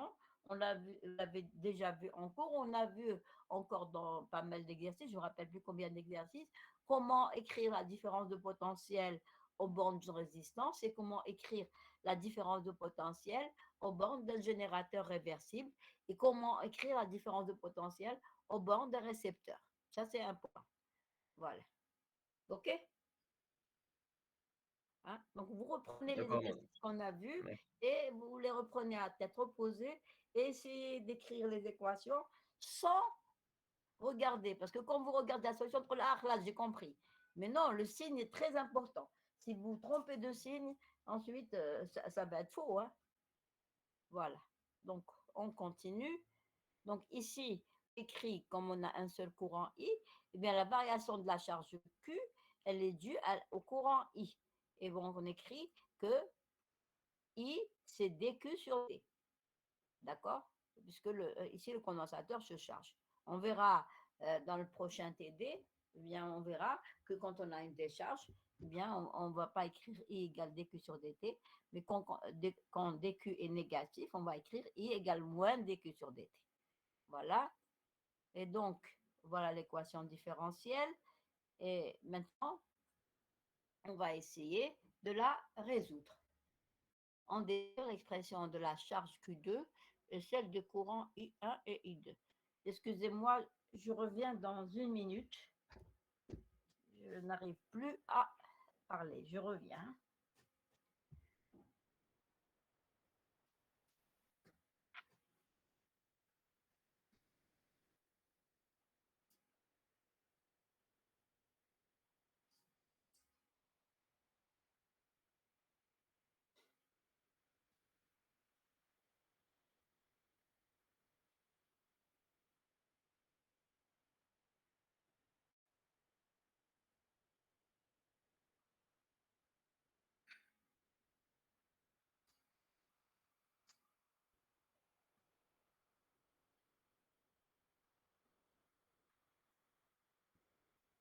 Voilà. Voilà, je suis partie prendre un verre d'eau parce que je n'arrivais plus à parler. Donc, la question petit b, on nous demande d'en déduire l'expression de la charge Q2 et celle des courants I1 et I2 traversant respectivement les résistances R1 et R2. Voilà. Alors, j'ai l'équation différentielle ici.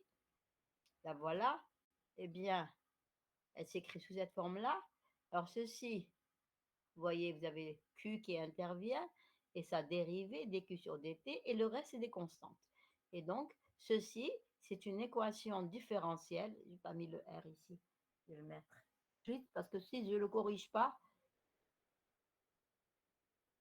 eh bien, il va rester comme ça. Voilà. Très bien. Voilà. Donc, ceci, c'est une équation différentielle du premier ordre, parce que ça a dérivé première qui intervient avec second membre. Le second membre, c'est ça, c'est le terme où il n'y a ni Q, ni sa dérivée qui interviennent. Voilà. Alors, comment on résout cette équation? Eh bien, on a l'équation homogène associée, c'est l'équation sans second membre. Il y a l'équation homogène, c'est quand on met le second membre, on le met égal à 0. Ça, c'est ce qu'on appelle l'équation homogène. Alors, je vais donner la méthode pour résoudre une équation de ce système-là. On l'a vu déjà dans l'exercice 8. Hein. Vous l'avez vu en cours. On reprend ici. Alors, la résolution, comment on fait? D'abord, petit a, il faut résoudre l'équation sans second membre. Petit b, on écrit que la solution générale est de la même forme que l'équation sans second membre, mais avec la constante d'intégration qui est une variable.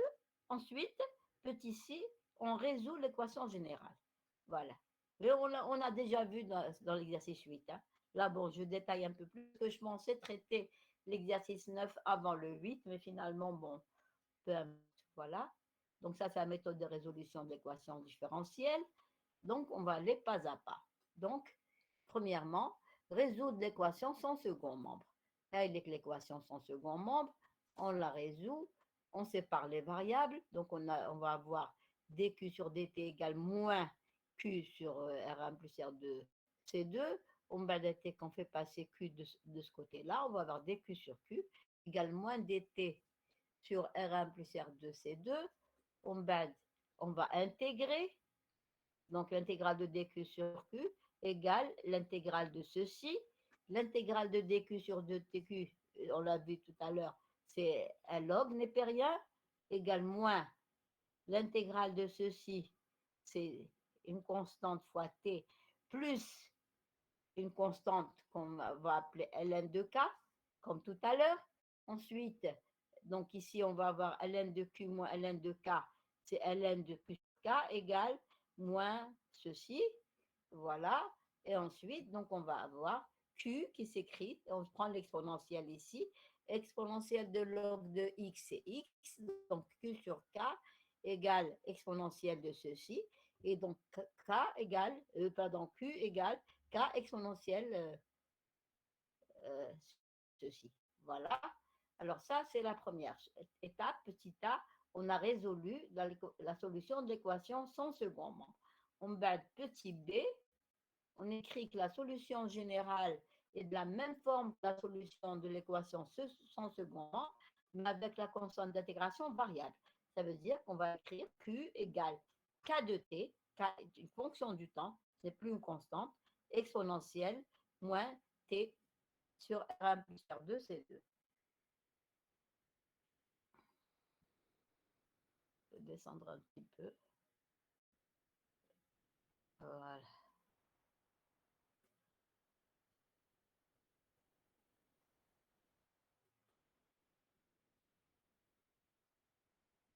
Voilà, ça c'est la solution de l'équation générale. Donc avec une fonction, la constante qui est une fonction du temps exponentielle, il faut résoudre l'équation générale. Et l'équation générale, on l'a ici, la voilà, l'équation générale, on va la résoudre. Voilà, alors résoudre l'équation générale avec Q égale K de T exponentielle. مدام دايما Ceci, لا كونستانت وبعد نرجعوها فاريابل.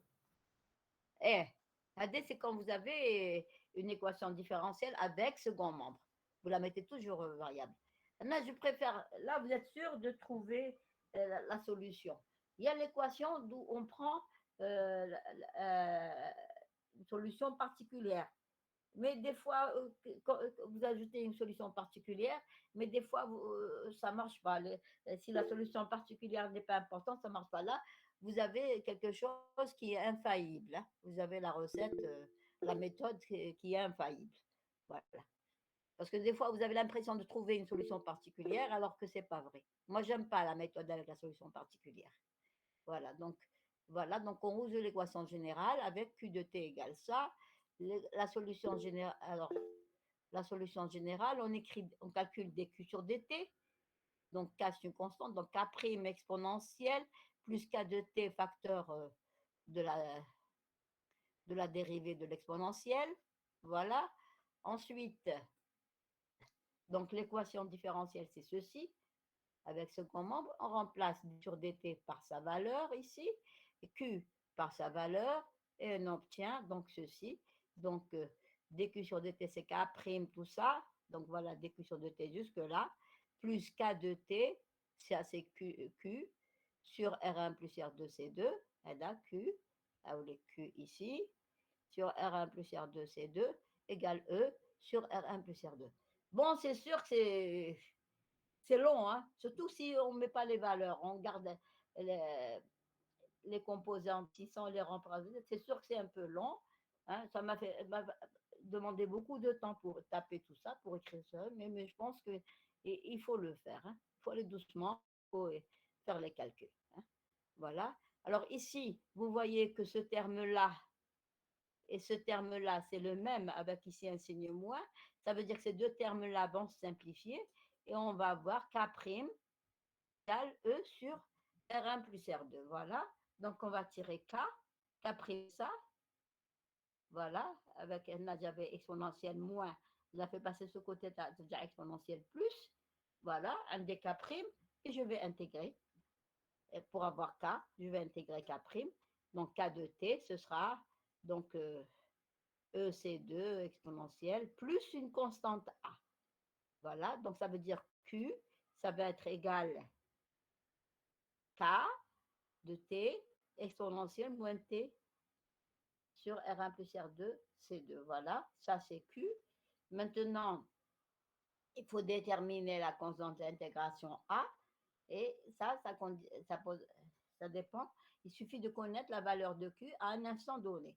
Eh bien, qu'est-ce qu'on sait? On sait qu'initialement, la charge était égale à 0, c'est-à-dire à T égale 0. On avait Q égale 0. Donc, on peut tirer ici. Donc, voilà l'expression de Q. Et pour avoir A, donc, On a Madame, من جبنا K prime de T vaut E sur من جبنا c'est très rare K prime de T très rare هنايا donc avant ici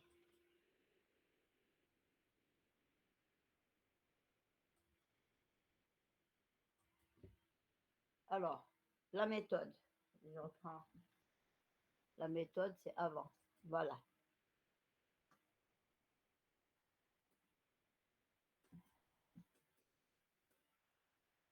ça, on a trouvé l'équation différentielle du premier ordre avec second membre. Vous avez un terme où il y a la dérivée de Q, le terme où il y a Q, et il y a un terme où il n'y a ni Q, ni sa dérivée qui interviennent. Le terme où il n'y a ni Q, ni sa dérivée qui interviennent, on l'appelle le second membre. D'ailleurs, c'est le second membre. D'accord. Donc, comment on résout l'équation? Eh bien, on appelle l'équation homogène associée, c'est l'équation sans second membre. C'est-à-dire qu'on prend l'équation et on met égal à 0, sans second membre. Le second membre qui ne contient ni Q, ni le temps, ni la dérivée de Q, il peut contenir le temps. Peut contenir le temps, eh bien, le second membre, on le met égal à 0. Ceci, c'est l'équation sans second membre. Alors maintenant, la méthode, comment on résout une équation différentielle du premier ordre avec second membre, eh bien, la méthode, c'est celle-là. Aidez à la méthode. Hein. La méthode, si vous voulez, c'est une recette. Hein. D'accord. On n'explique pas pourquoi on fait ça. Mais ce qu'on sait, c'est que la méthode de résolution, elle nous permet d'avoir la solution. Alors, si vous voulez, c'est une recette. Hein. On ne cherche pas comment on a trouvé la recette, mais on sait que avec la recette, on obtient le résultat. Alors voilà, la résolution, comment on fait? Petit a, résoudre l'équation sans second membre. On a l'équation sans second membre. Le second membre, on a mis égal à 0. On va petit b, écrire que la solution générale est de la même forme que la solution sans second membre, mais avec la constante d'intégration variable. Ça, c'est petit b. Une fois, c'est-à-dire qu'on écrit K, c'est K de T. La dernière étape, c'est résoudre l'équation générale. Voilà, on met les 3 étapes. On va commencer par la première étape. L'équation sans second membre, on l'a résolue, celle-là, puisqu'il n'y a pas de second membre. Et on l'a intégré ici. Vous avez compris pourquoi on a écrit ln de K. C'est pour que Q s'écrive de manière simple. Si on n'avait pas mis ln de K, ben on aurait exponentiel quelque chose et l'écriture va être plus compliquée. D'accord? Donc voilà, Q, c'est ça. Est-ce que vous avez compris ça? Ça, c'est la première étape. Résolution Oui, madame. sans second membre. On bat deuxième étape, petit b, qu'est-ce qu'on fait? On écrit que la solution générale est de la même forme que la solution avec sans second membre, que celle-là, mais avec la constante d'intégration variable. L'équation, la solution d'équation sans second membre.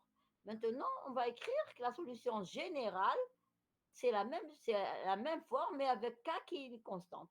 Donc, on écrit Q égale K de T, fonction du temps, alors que ici elle est constante, exponentielle moins T sur R1 plus R2, C2. Est-ce que vous avez compris? Ça, c'est la méthode. C'est la recette. On ne cherche pas pourquoi on fait ça. Hein? On sait que cette méthode, la recette, elle nous donne le résultat. Si vous voulez, c'est comme en cuisine, hein, on vous dit de mettre une cuillère de cumin, 2 cuillères de je sais pas quoi, une cuillère de poivre, etc.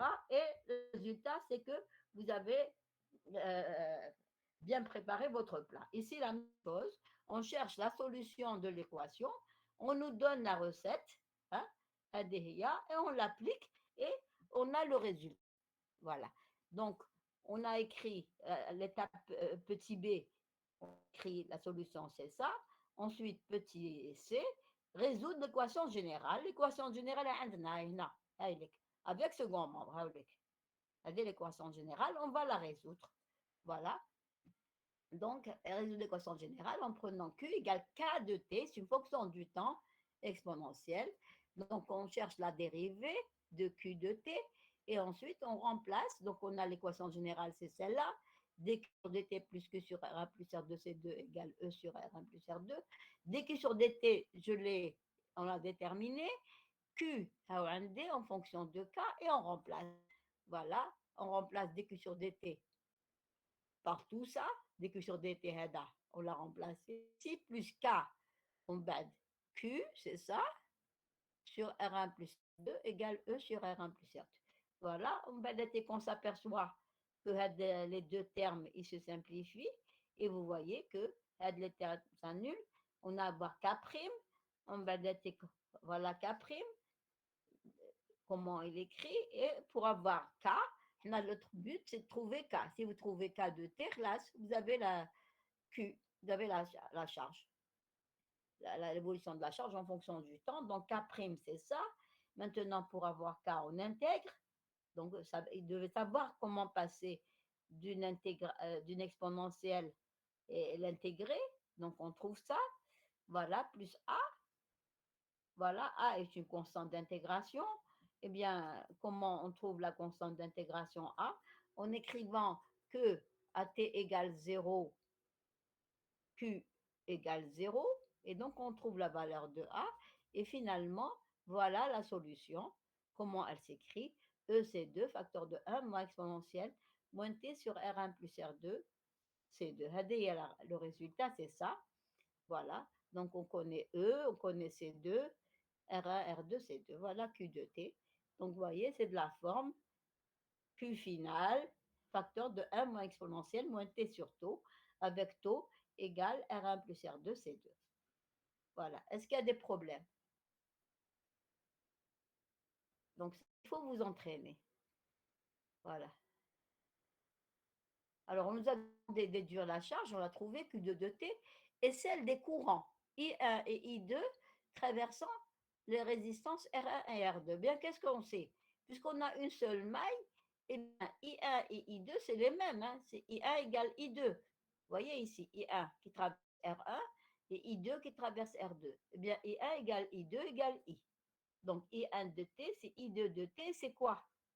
Eh bien, c'est dQ2 sur dt, hein, parce que c'est ces courants-là qui vont faire varier la charge de ces deux. Et donc, I1 égale I2 égale dQ2 sur dt. Eh bien, on va dériver Q2 par rapport au temps. J'ai l'expression de Q2, on la dérive par rapport au temps et on trouve, voilà, on dérive ici, et on trouve, voilà, l'expression de I1 et I2 en fonction du temps. Donc, E sur R, R1 plus R2, exponentielle moins T sur T. Voilà. Donc, on a I1 de T, I2 de T. Ensuite, question numéro 2. Le condensateur C2 étant entièrement chargé. D'accord, C2 est entièrement chargé. Quelle est l'énergie WG fournie par le générateur? Alors, ce qu'il faut dire, Naya, l'énoncé, je trouve qu'il n'est pas suffisamment clair. Ils ont dire l'énergie totale fournie par le générateur. D'accord? Parce que s'ils ne disent pas total, instantanément, eh bien, si le condensateur est entièrement chargé, eh bien, le générateur il fournit plus d'énergie. Hein. Voilà, donc pendant d'été, le générateur fournit l'énergie EIDT. Il est parcouru par le courant I. Voilà, alors I, c'est quoi? C'est le courant I1, I2, c'est la même chose, c'est I. Trouver ici I, c'est I1, I2. Et maintenant, pour avoir l'énergie totale fournie par le générateur, il faut faire la somme des dWg, c'est-à-dire de EIDT, entre l'instant 0 et l'infini. Voilà. Et donc, E, I, attention, I dépend du temps. Et donc, je remplace I en fonction du temps et on intègre. Donc, I, c'est E sur R1 plus R2 exponentielle dt. Et on intègre entre les instants 0 et l'instant et l'infini. Voilà. Et donc, en intégrant ici, l'intégrale de l'exponentielle, je sais la calculer. À vous de savoir, je vais avoir E au carré sur R1 plus R2. On va abattre le R1 plus R2, c'est 2. Les restes, c'est 2. Voilà. Et intégrer entre 0 et l'infini. L'exponentielle de l'infini, c'est 0. Moins et l'exponentielle de 0, c'est 1. Et les moins, c'est un plus. Et donc, E2, c'est 2. Donc, voilà l'énergie fournie par le générateur. Est-ce qu'il y a des problèmes? Il faut savoir calculer les intégrales, calculer une exponentielle et savoir la valeur de l'exponentielle à un instant donné, en particulier entre les instants 0 et l'infini. Voilà. Question suivante. Donc, on a calculé WG égale E2, C2. Voilà. Question suivante. Le condensateur étant toujours chargé, quelle est l'énergie W de C2 emmagasinée dans C2? Ça, je le sais, c'est un résultat du cours. Je sais que l'énergie emmagasinée dans C2, c'est 1 demi de Q au carré sur C. Donc, Q2 au carré sur C2, puisque c'est condensateur C2. Q2, on l'a montré tout à l'heure, c'est Q2 c'est donc quand je fais t égale infini, ce sera EC2. Donc je vais avoir Q2, c'est EC2, et donc je vais avoir W emmagasiné dans C2, c'est 1 demi de, donc E2C2 au carré sur C2, ça fait 1 demi de E2C2. Voilà. Est-ce qu'il y a des problèmes? Voilà. Maintenant, le condensateur surchargé, quelle a été l'énergie WI dissipée par effet Joule dans le réseau? Eh bien, l'énergie dissipée dans le réseau, c'est dans les résistances. Quelles sont les résistances? Eh bien, c'est les résistances 1 et R2. Et WG, c'est intégrale de 0 à l'infini de R1 plus R2 fois I2 dt. Voilà. Alors, I, je l'ai. Et on résout. Et en calculant l'intégrale, on va trouver 1 demi de C2. Voilà. Et donc, si on fait le bilan, je ne l'ai pas écrit ici, mais si on fait le bilan,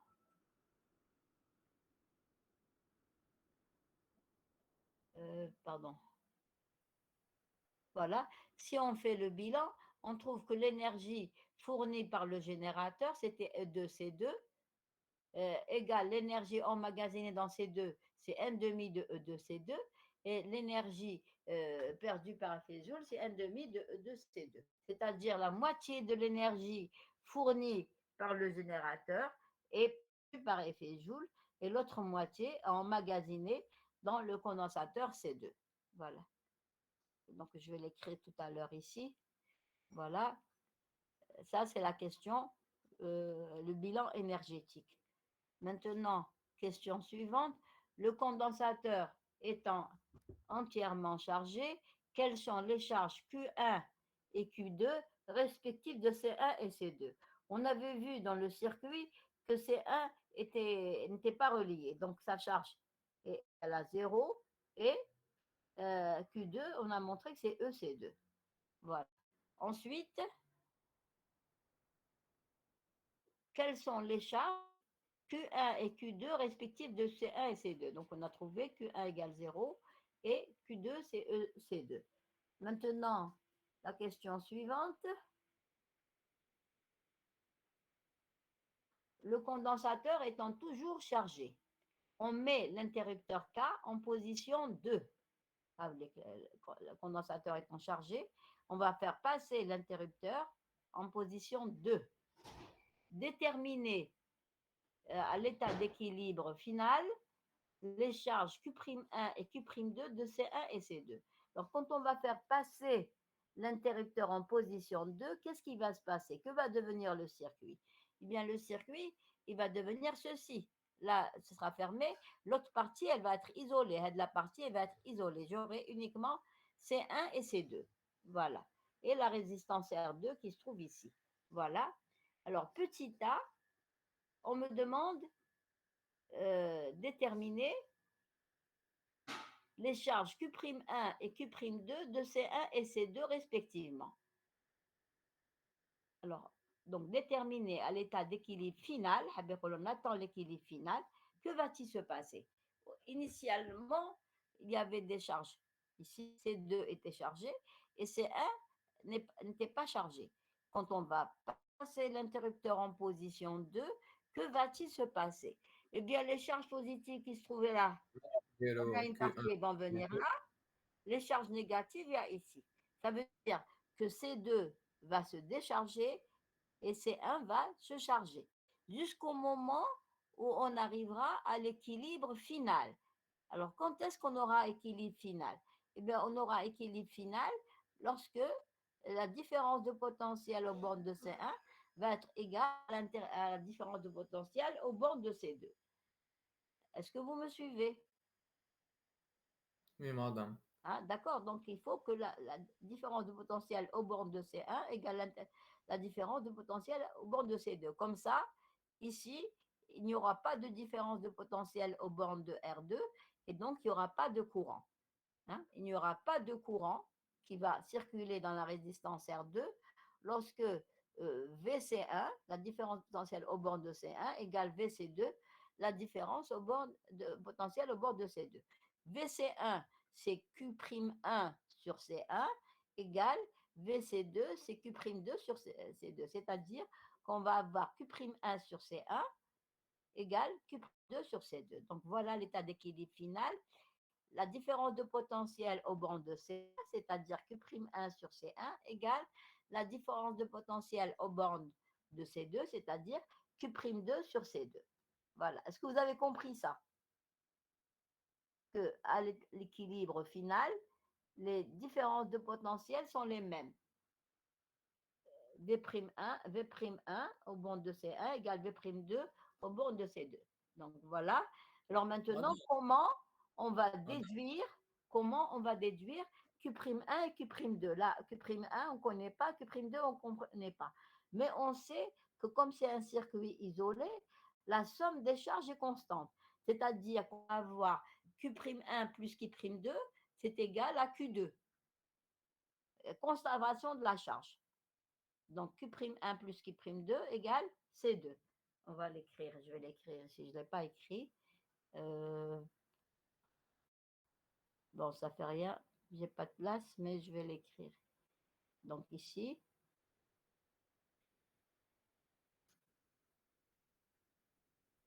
le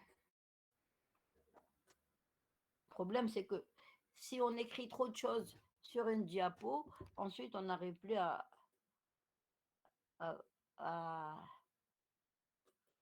voir. Donc je vais le mettre ici.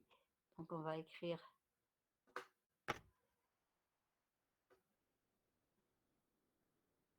donc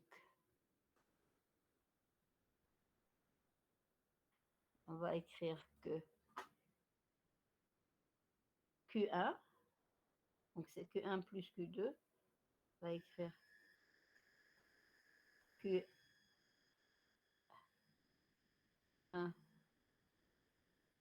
plus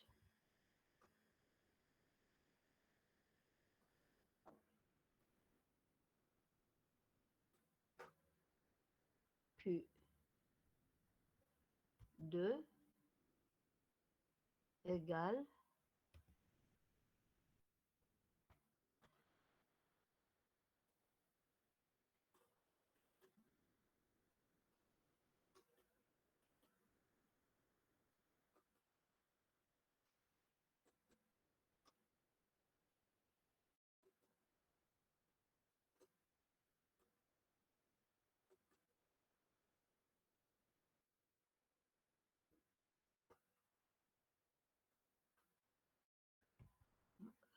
voilà. On va écrire ça, je vais l'encadrer. Voilà. Et on va le mettre ici, donc ça. Animation, apparaître. Et on va le mettre en 3. Voilà. Très bien.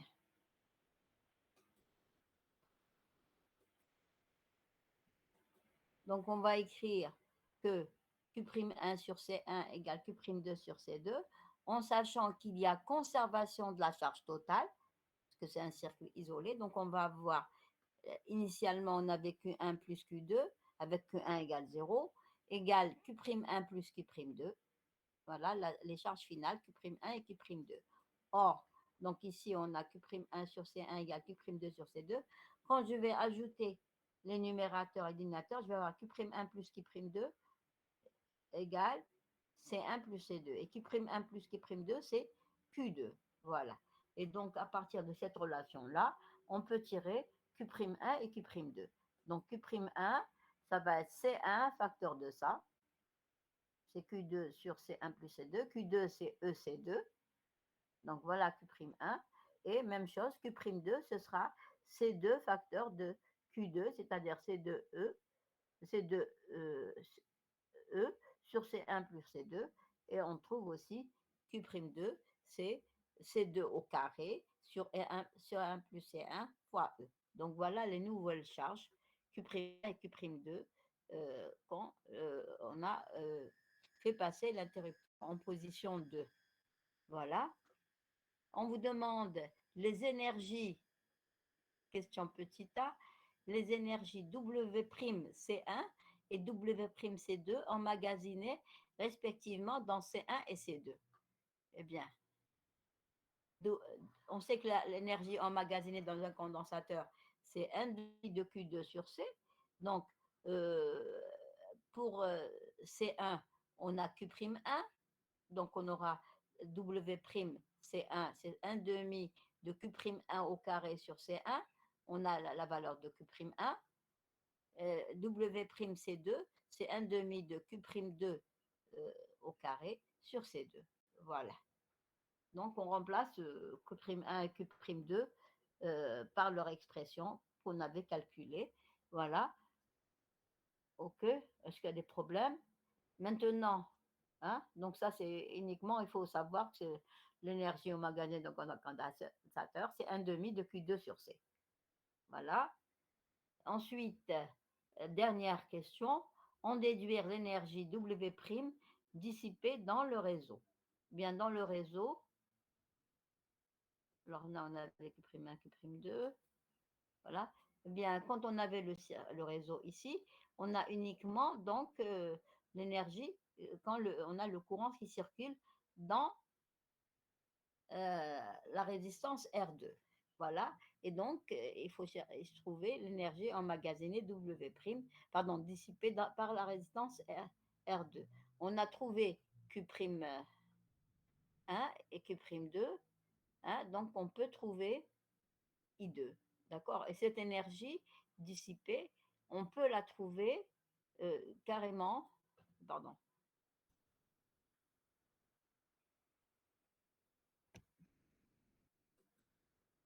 Donc, on peut, ici, si on a le circuit ici, donc, bon, ça fait rien, on peut continuer ici. On a trouvé Q'1 et Q'2, donc on trouve l'énergie totale emmagasinée dans le circuit, en écrivant l'énergie totale emmagasinée dans le C2 avant, c'est 1/2 de Q2 sur C2, moins l'énergie dissipée dans emmagasinée dans les condensateurs C1 et C2, eh bien, on va trouver la différence d'énergie. C'est quoi? Eh bien, c'est l'énergie dissipée dans le réseau. Et on peut aussi écrire l'évolution de la charge en fonction du temps de C2 et de C1, et ensuite déterminer le courant, et ensuite intégrer R2I dt, I2 dt, pour avoir l'énergie dissipée par effet Joule Donc là, je n'ai pas eu le temps de faire le calcul, mais vous pouvez le faire. Hein. Donc vous avez deux méthodes pour déterminer l'énergie dissipée dans le réseau. Voilà. Donc je crois que on va s'arrêter là. Donc mercredi prochain, ce sera la dernière séance. On fera les exercices 10 et 11. Je vais vous envoyer les PDF de ceci. Je vais rédiger encore la dernière solution ici et je vous enverrai les PDF de ces exercices-là. Sinon, est-ce qu'il y a des questions? Madame, l'énergie dissipée dès le WC indexé 1' plus WC2', Vous avez que la moins résistance R2 ici, mais moins c'est R2. intégrale de R2 I dt. Mais I prime dt, ce sera le courant ici, comment il varie en fonction du temps. Et là, on ne l'a pas écrit. Hein. Il faut écrire comment le courant varie en fonction du temps. Je vais vous l'écrire et je vais vous l'envoyer. Et au mercredi, Inch'Allah, on reprendra cet exercice pour trouver et vérifier que ça marche bien. D'accord? Trouver que l'énergie dissipée par effet Joule dans le circuit, elle est égale à la différence des énergies, l'énergie emmagasinée dans ces deux avant, quand ces deux est entièrement chargé, moins la somme des énergies qu'on a à l'état d'équilibre dans C1 et C2. On devrait trouver la même chose. Donc, je vais faire le calcul. Je vais vous l'envoyer. Et vous aussi, vous pouvez faire le calcul aussi. Hein. D'accord? Écrire ici les différences écrire ici les équations différentielles dans C1, l'équation différentielle dans C2. Là on a l'état final, hein, d'accord? Et ensuite, trouver l'expression du courant I en fonction du temps qui circule dans R2 et ensuite trouver l'énergie dissipée dans le réseau. Bon, c'est un peu long, mais c'est faisable. Madame, on cherche l'énergie dissipée spontanée quand j'ai à la fin. Hein? Là, si vous voulez, quand on écrit ça, d'accord, on a les énergies emmagasinées, on peut faire la différence des énergies emmagasinées finales, initiales moins finales, et on va trouver l'énergie dissipée par effet Joule. C'est la seule explication. La différence, c'est une énergie perdue par effet Joule dans la résistance R2. D'accord? Est-ce qu'il y a des problèmes? Est-ce qu'il y a d'autres questions? Est-ce qu'il y a des questions? Bon, s'il n'y a pas de questions, je vais vous libérer. Donc, on va s'arrêter là. Donc,